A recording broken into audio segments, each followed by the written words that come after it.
ഞാൻ സ്കൂളിൽ നിന്നുള്ള വീഡിയോസ് റീൽസിലാക്കി ഇട്ട സമയത്ത് ഇൻസ്റ്റയിൽ ഒരാൾ ചോദിച്ച കാര്യമായത്, സ്കൂളിൽ കുട്ടികളെ സിനിമ സോങ്ങാണോ പഠിപ്പിക്കുന്നത്, അതേപോലെ ശരിക്കും മാഷ് തന്നെയാണോടോ എന്നെല്ലാം പറഞ്ഞിട്ട്. അവരൊരിക്കലും കുറ്റം പറയാൻ പറ്റില്ല. കാരണം ഞാൻ ചിത്രം വരക്കുന്നതും അതുപോലെ പാട്ട് പാടുന്നതും പിന്നെ കുട്ടികളുമായിട്ടുള്ള ഇൻട്രാക്ഷൻ സെക്ഷൻ അതുപോലത്തെ കാര്യങ്ങളെല്ലാം റീൽസായിട്ട് ഇടുന്നത്.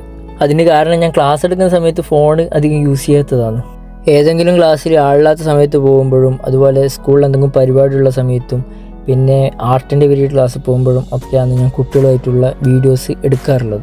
നിങ്ങൾ കണ്ടത് മാത്രമാണ് ശരിയെന്ന് വിചാരിക്കാൻ പറ്റില്ലല്ലോ, കാണാത്ത പല ശരികളും അതിനിടയിൽ ഉണ്ടാവും. ഇതുപോലെ എൻ്റെ ക്ലാസ്സിലെ കുട്ടികളുടെയും അവരുടെ പാരൻസിൻ്റെ എല്ലാം നല്ല റെസ്പോൺസാണ് കേട്ടിട്ടുണ്ട്. അതിലൊരുപാട് സന്തോഷം. ഇതുതന്നെയാണ് ഞാൻ ക്ലാസ് എടുത്തതിനുള്ള തെളിവ്. അതിനിടയിൽ എനിക്കൊന്ന് ഓർമ്മിക്കാൻ വേണ്ടി ഞാനിങ്ങനെ ഓരോ വീഡിയോസ് എടുത്ത് വെക്കുന്നതേ ഉള്ളൂ. അതെനിക്ക് സമയം കിട്ടുമ്പോൾ. ഇത്ര നാളും എനിക്ക് സമയം ഉണ്ടായിട്ടില്ല. ഇപ്പം ഈ പഠിപ്പിക്കലെല്ലാം കഴിഞ്ഞതിന് ശേഷം വീട്ടിലിരിക്കുമ്പോൾ ഞാൻ ഇതിൻ്റെ എല്ലാം വീഡിയോസ് നോക്കുന്നതും എഡിറ്റ് ആക്കുന്നതും പോസ്റ്റ് ചെയ്യാൻ നോക്കുന്നതൊക്കെ. 5ാം ക്ലാസ്സിലെ കുട്ടികൾ പറയുന്ന കാര്യങ്ങളെല്ലാം നല്ല അനുസരണയോടെ സ്നേഹത്തോടെ ചെയ്യും. ഇവരെന്നെ ഒരു 6-7 എത്തുമ്പോഴത്തേക്ക് ഇവർക്ക് ചെറുതായിട്ട് മടിയെല്ലാം വരും.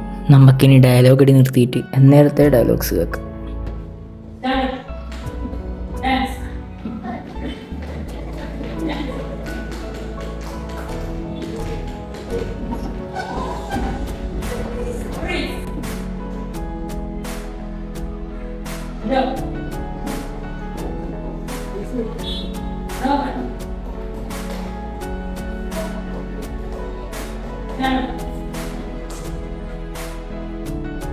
കണ്ട, വളരെ നിഷ്കളങ്കരായ കുട്ടികളെയാണ് എനിക്ക് കിട്ടിയത്.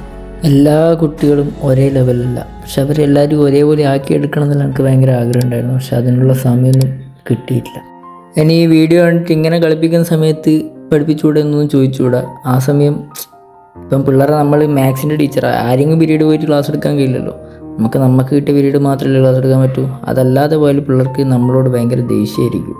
അങ്ങനത്തെ പരിപാടിയൊന്നും ഞാൻ എടുക്കില്ല. അങ്ങനെ ഒരു ദിവസം പോയ സമയത്ത് ചെയ്തൊരു പരിപാടിയാണിത്. ഇത് ചിലപ്പം കണ്ട് ചില ആൾക്കാർ പറയും ക്ലാസ് നിങ്ങളൊന്നും ചെയ്യാൻ പാടില്ല, ഇത് പിള്ളേർക്ക് അതേപോലെ ചെയ്യാൻ തോന്നും, പിള്ളേർ അങ്ങനെ ചെയ്തിട്ടൊന്നും അപകടം പറ്റുന്നെല്ലാം പറയും. പിള്ളേർ അത് കണ്ടിട്ട് അത്ഭുതപ്പെടുന്നതെല്ലാം നിങ്ങൾക്ക് ഈ വീഡിയോൻ്റെ അകത്ത് കാണാൻ പറ്റും. അപ്പോൾ അവരോട് ഇതേപോലെ ചെയ്യണം എന്നുണ്ടെങ്കിൽ അതിനനുസരിച്ച് ഗുരുക്കന്മാരെടുക്കെല്ലാം പോയിട്ട് കളരിയെല്ലാം പഠിക്കണം എന്നുള്ള കാര്യങ്ങളെല്ലാം അവർക്ക് പറഞ്ഞു കൊടുത്താൽ അവരതുപോലെ ചെയ്തോളും. ക്ലാസ്സിലെ കുറച്ച് കുട്ടികൾ അതുപോലെ കളരി പഠിക്കുന്ന കാര്യങ്ങളെല്ലാം പറഞ്ഞു. അപ്പം ബാക്കിയുള്ളവർക്ക് ഒരു ഇൻസ്പിറേഷൻ ആവും. അവിടെ നിന്ന് ആരിലാണ് കളരി പഠിക്കുന്നതെന്നെല്ലാം ചോദിച്ചപ്പോൾ ധ്യാൻദീപും ആര്യനെല്ലാം കളരി പഠിക്കുന്ന കാര്യം പറഞ്ഞു. ധ്യാൻദീപെല്ലാം 6 മണിക്ക് കളരിക്ക് പോയതിന് ശേഷം സ്കൂളിലേക്ക് വരുന്നതെന്ന് പറഞ്ഞു. അതൊക്കെ കേട്ടപ്പം എനിക്ക് അവനോട് എന്തോ റെസ്പെക്റ്റ് ഒക്കെ തോന്നി. അതുപോലെ നിസ്വനെയും കളരി പഠിക്കുന്ന കാര്യം പറഞ്ഞിരുന്നു. അപ്പം ഞാനും എൻ്റെ 3ാം ക്ലാസ് തൊട്ട് കളരി പഠിച്ചതാണ്. 10ാം ക്ലാസ് വരെ ഞാൻ കണ്ടിന്യൂസ് ആയിട്ട് കളരിക്ക് പോയിരുന്നു. അപ്പം അതിൻ്റെ കാര്യങ്ങളൊക്കെ എനിക്കറിയാം. ഞാൻ ഒരിക്കൽ കൂടി പറയാം, ഇതെൻ്റെ ക്ലാസ് ടൈമിൽ ഞാൻ ഇവരോട് ഇൻട്രാക്ട് ചെയ്യുന്നത്. എനിക്ക് ഫ്രീ ഉള്ള സമയത്ത് ക്ലാസ്സിൽ ഇവരെ അടക്കിയിരുത്താൻ വേണ്ടിയിട്ട് പോയതാണ്.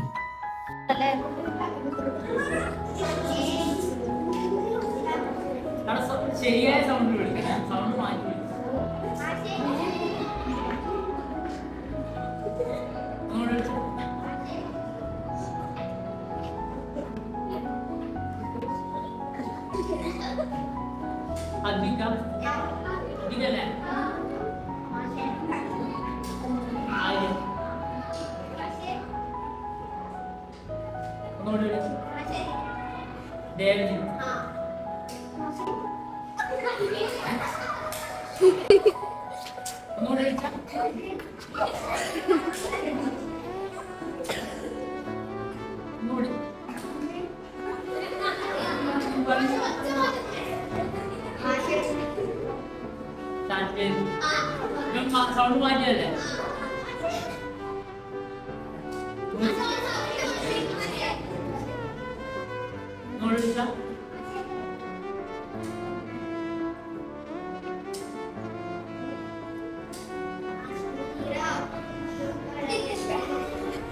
ഒന്നുകൂടി വേറെ വർത്തമാനം നിതീഷ്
പോടാ ഇത് ഞാനാണ്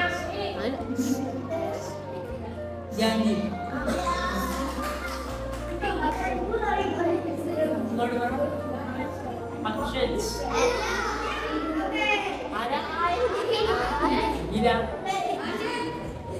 ഫസൽ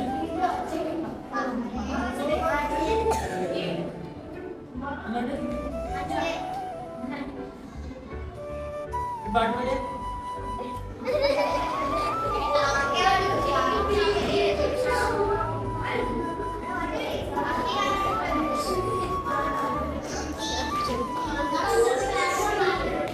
അങ്ങോട്ട് വിളിച്ചാ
അവർക്ക് എന്നും ഓർമ്മിക്കാൻ വേണ്ടി ഈ നിമിഷങ്ങൾ ഞാൻ സേവ് ചെയ്ത് വെക്കുന്നു.